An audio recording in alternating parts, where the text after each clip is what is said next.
These are the talismans we were promised. Yes, and I made a quick count. There are far more than we could have hoped for. Enough to outfit an entire company of soldiers, in fact. Considering the involved process, that they were able to manufacture so many in such a short span of time is nothing short of a miracle. Once we have distributed them to our allies in Eorzea and the Far East, we'll have a fighting chance to bring down the other spires, just as we did with the Tower of Zot. Or we could use them to invade Garlemald proper, and strike directly at the Telophoroid's base of operations.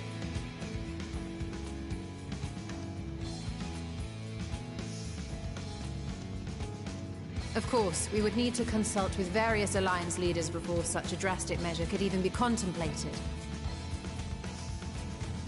To which end, I could set out forthwith and present the idea to each of our allies in person.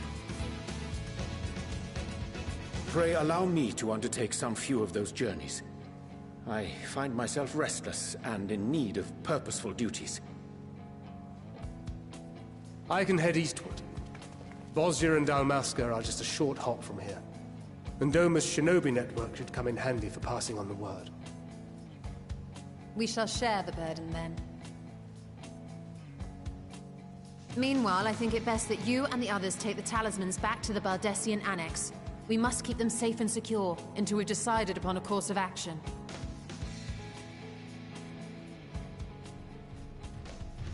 Please, I must speak with you.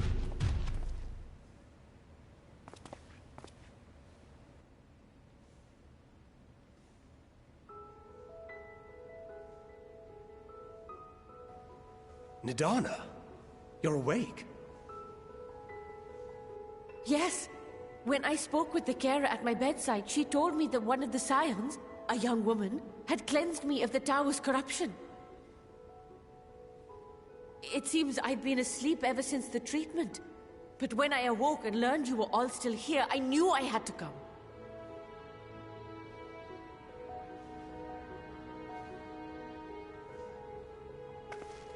As you said, Nidana was captured only recently. Such a brief exposure is swiftly cured, so I tended to her before we gathered at Megaduta. And I am truly grateful that you did. I cannot thank you enough. All of you, for everything you've done. Destroying the tower, rescuing our people. You've saved Thavnair from an awful fate.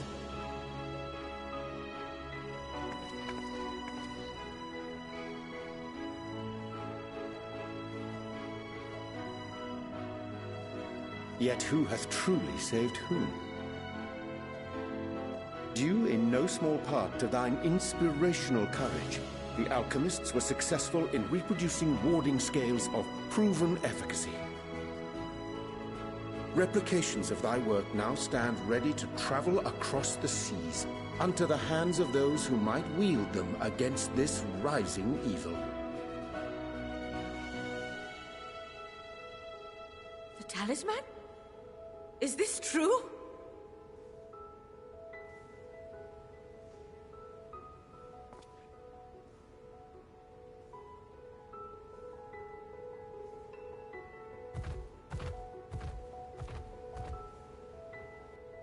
Oh, I was so groggy from sleep. I didn't even think to ask. Oh, our great work sent across the seas. It was worth it. Oh, it was all worth it.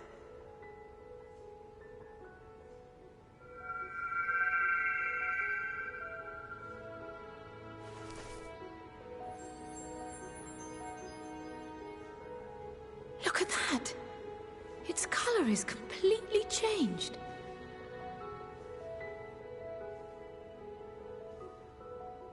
What do you have there?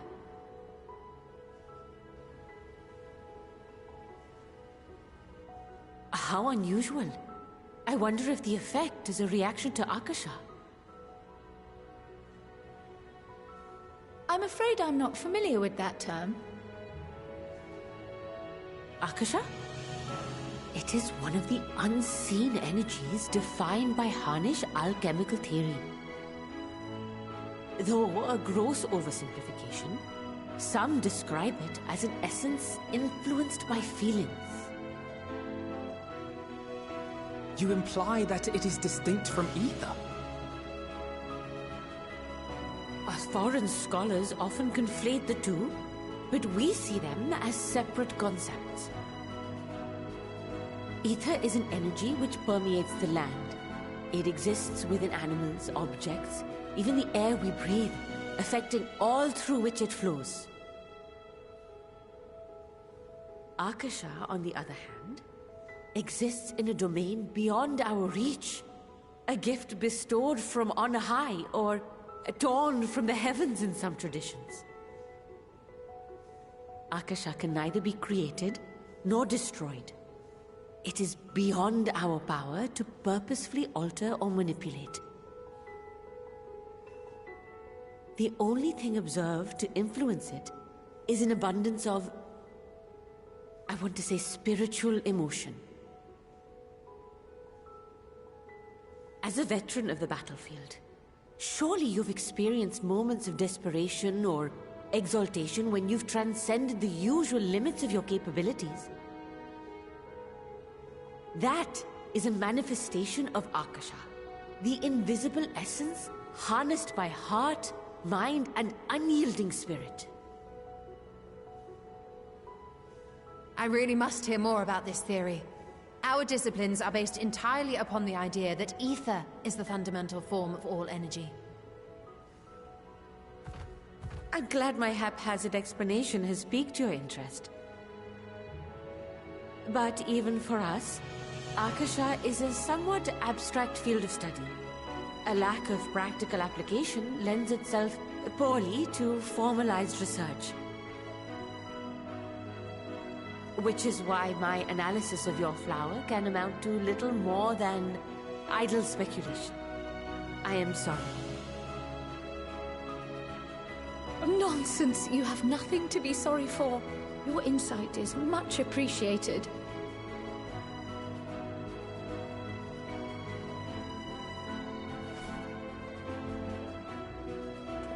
Shall we depart for Sharlayan then? I will see to it that the talismans arrive at the Annex. And we will be in touch once our talks are concluded. I suggest you rest while you can. From here onward, sleep is bound to be in short supply.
Take heart and protect them well.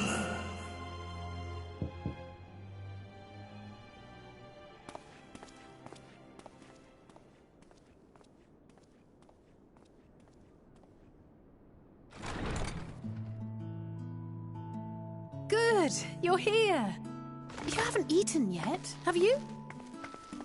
We've bought quite a spread if you're interested. Only the finest dining from the last stand.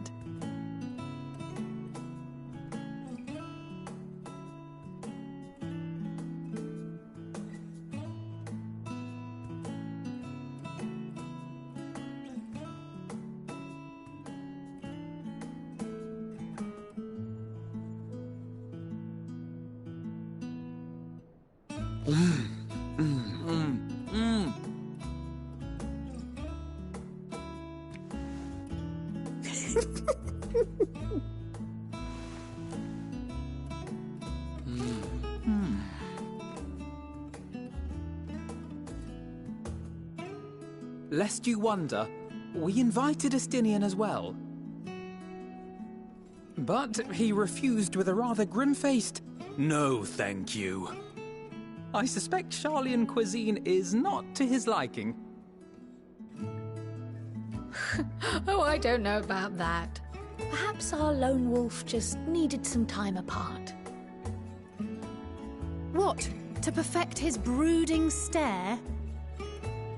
Next time, I'll drag him out by the ear, sit him down in front of a Sharlayan feast, and see that he eats every last bite. An excellent idea. Of all people, warriors must take proper meals and rest if they are to maintain a healthy constitution. Poor Estinian, beset on all sides.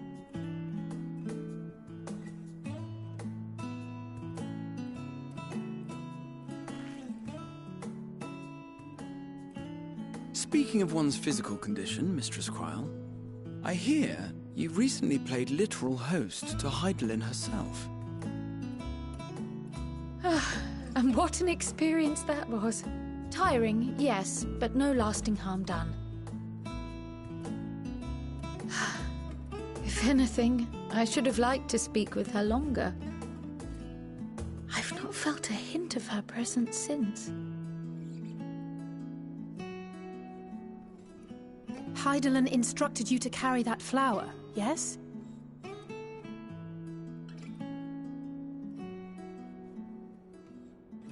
'Twill be your guide, test and proof of your conviction. And then something about seeking joy in darkness, was it? Come to think of it, isn't that what happened with Nidana back in Radzat-Han?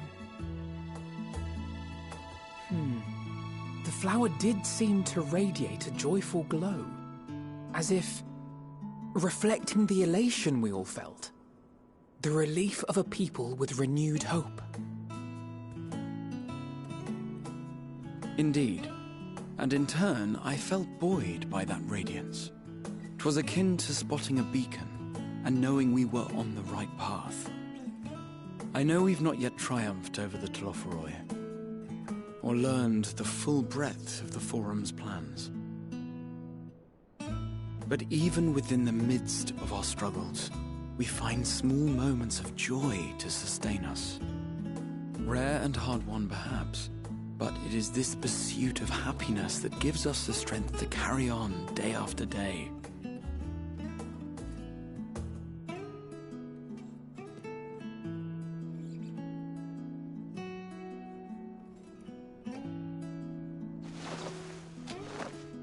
Hey, that's mine. To the swift the spoils. Though I recall that levitation spell of yours was quick enough. Only barely. And even at my best, I'm still too slow to wield it effectively in battle. Mayhap I simply require more practice with this new magic. You unearthed it from the depths of Numenon, I presume? Aye, and from a veritable mountain of arcane tomes at that. 'Twas necessary to facilitate my solitary explorations. Or, to put it simply, you used it to sneak around the Forbidden Archives. Yes, well, after a fashion.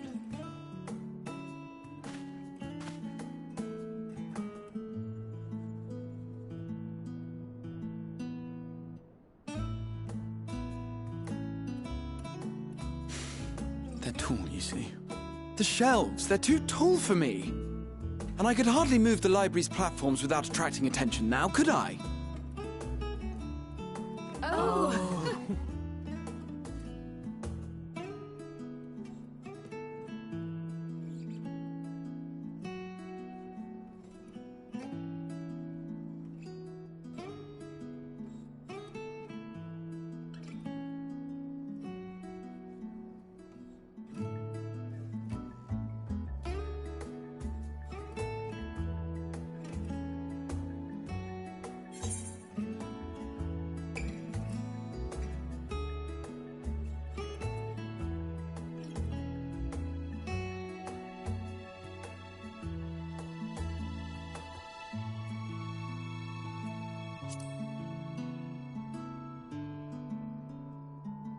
I'm not that ambitious.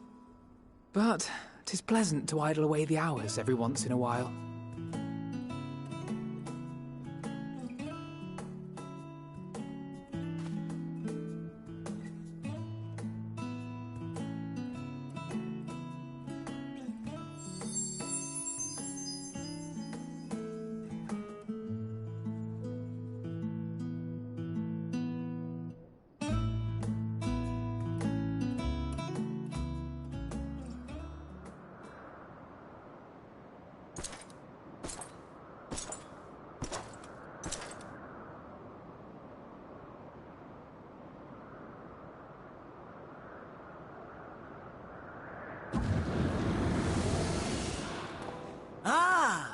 Enjoying the bracing cold, I see. Do you not own a warm coat or a cloak? Something in fur? Or fashioned from the skins of your enemies? Or... well, never mind that. I come to you once more as the bearer of bad news. Our tower in Thavnir has been toppled. And I need not tell you by whom. Given how many we have at our disposal, the loss of a single spire is hardly fatal to our plans. It does, however, slow the rate at which we siphon the ether.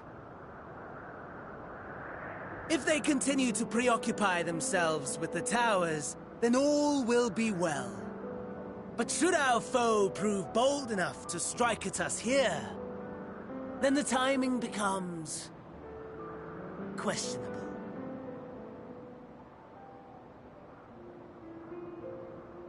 Our foe is bold enough. Of that, I can assure you.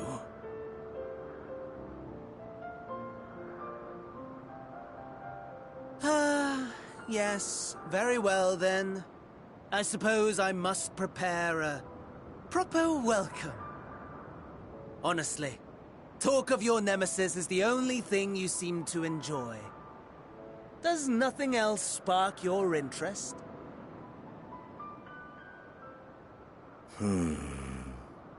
No. All else is... equal. Equally tedious.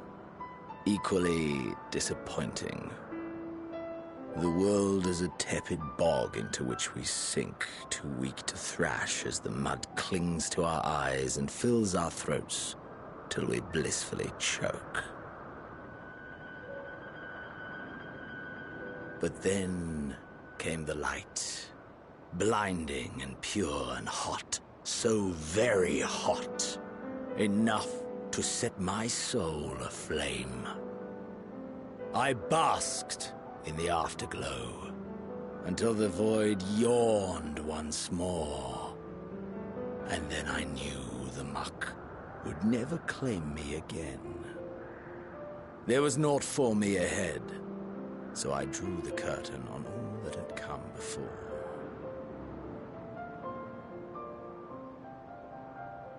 Burn. Burn. Let the whole star burn. I will have my contest. I will reclaim my moment.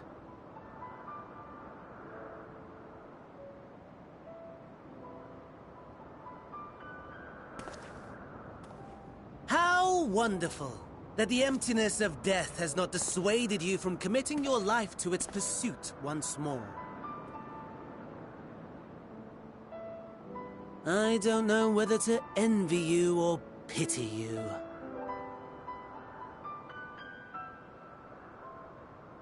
You question my disinterest, but what of yours? Despite your noisome antics, I sense you take little pleasure in this endeavor. Mercy, my lord. Such pointed barbs from one who barely acknowledges my existence. Nevertheless, you are mistaken. For I do find this part somewhat enjoyable. You see, when I was mortal, I would always have the same dream. It was a fragmented thing, disjointed, all the faces incomplete. The setting, too, was unknown to me, so I thought it simply a fantasy of my sleeping mind. Until one day, I realized it was showing me the truth, much as your dream of the final days enlightened you.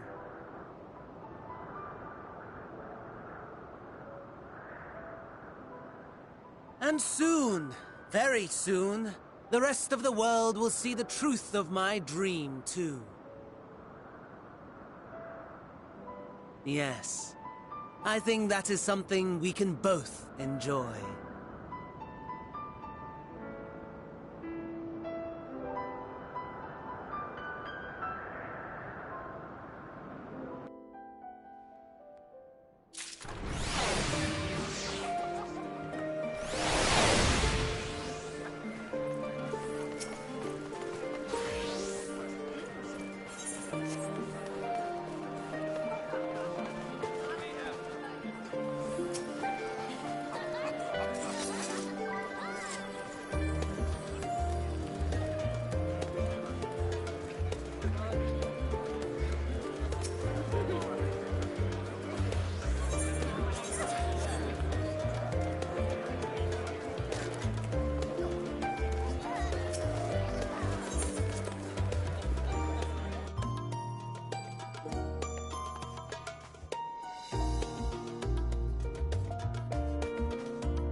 Ah, I remember you.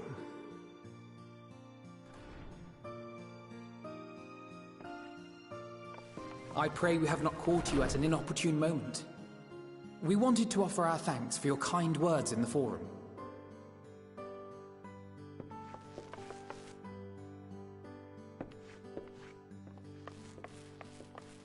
Well, I could hardly let that Inquisition go unchallenged. I've always believed that curiosity should be nurtured, not stifled. Thankfully, a majority of my colleagues agreed. A slender majority, aye, but a majority nonetheless. Had the vote not gone our way, we would be having a very different conversation, if any at all. Though I'd like to think you would have not given up on our cause. I'm told you paid a visit to the Annex afterwards. Yes, that's right. I was hoping to speak with the grandchildren of my dearly departed friends Galuf and Louisoix in a less dour setting. But it seems I just missed you.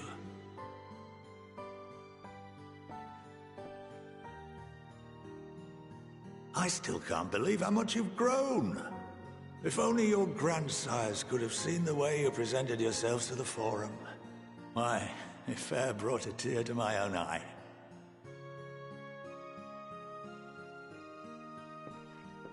You must have the patience of a saint, putting up with this lot and their antics. Never mind Matoya's prize student.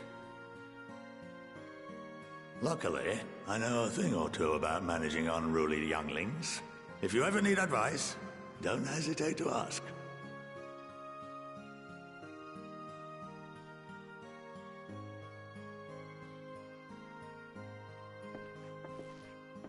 If I may, there is a rather more pressing matter we wish to discuss. What can you tell us of this duty that the Forum must fulfill? Nothing, I'm afraid. Like all humble servants of the Forum, I am sworn to secrecy.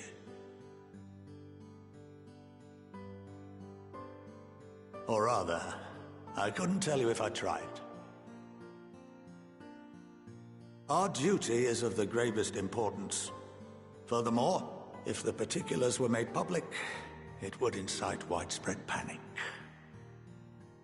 As such, those entrusted with this duty have been bound by an enchantment, which prevents us from speaking of such matters without the express permission of the Forum.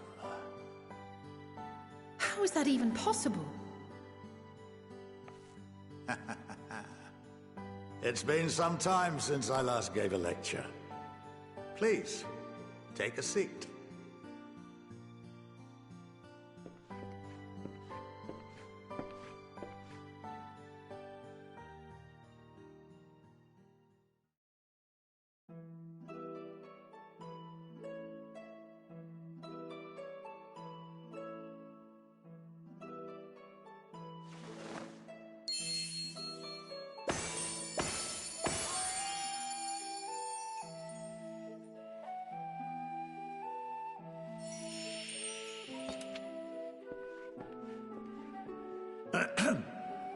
We shall begin by reviewing the fundamentals of etherology.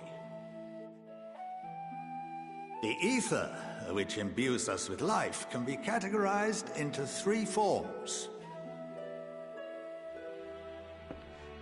Two are of the incorporeal sort, the soul and the memory. Can anyone tell me the third?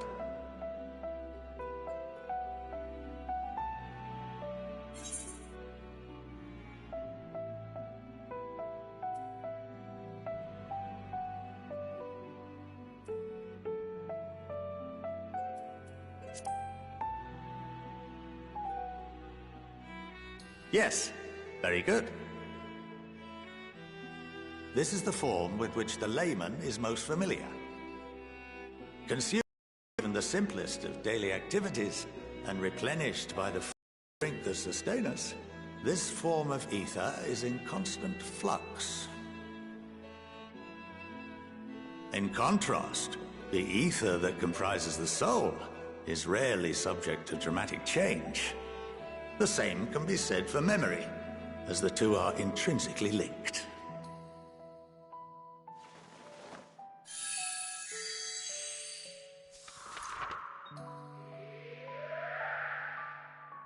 Picture the soul as paper, and memories as words written upon it.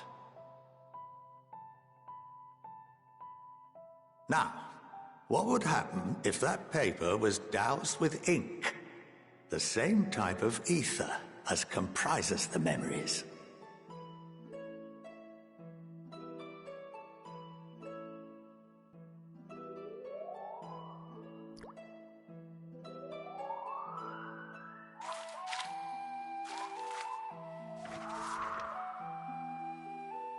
It would blot out everything that was written. Precisely. We would be unable to recall the memories, and any activities that depend upon them would be hindered as well. In fact, this exact phenomenon was observed on a vast scale not so long ago. And what might that have been?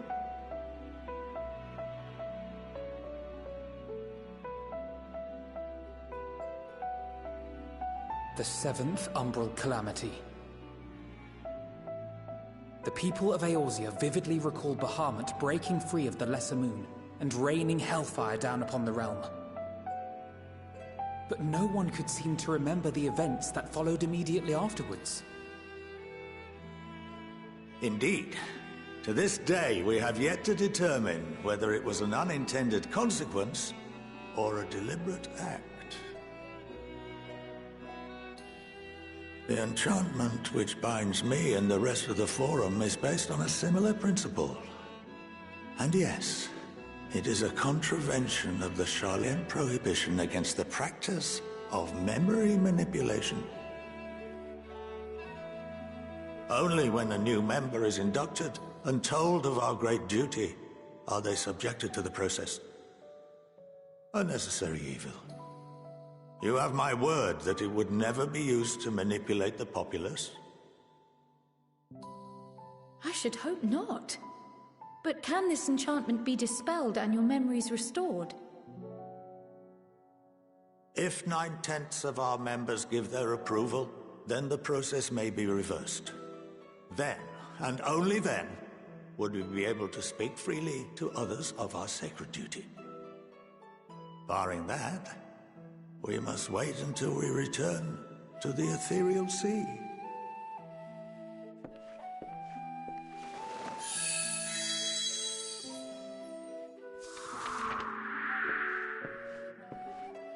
For there we will be purified, the blots upon our souls washed clean.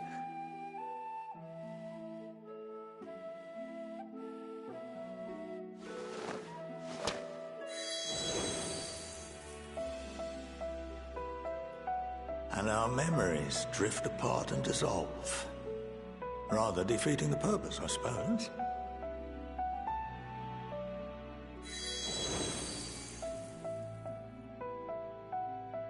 But there are those memories that are indelibly etched upon our souls, some believe.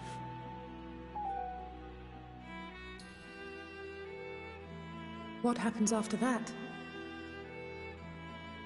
We are reduced to pure ether, coalesce with that of others, and create souls anew.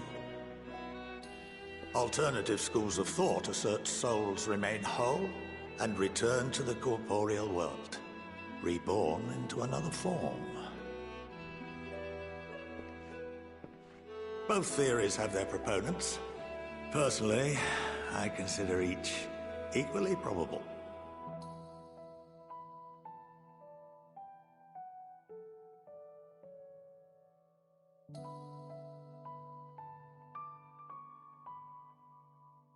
Well, I think that's enough education for today, now that I've given you some food for thought. Or rather, an entire banquet.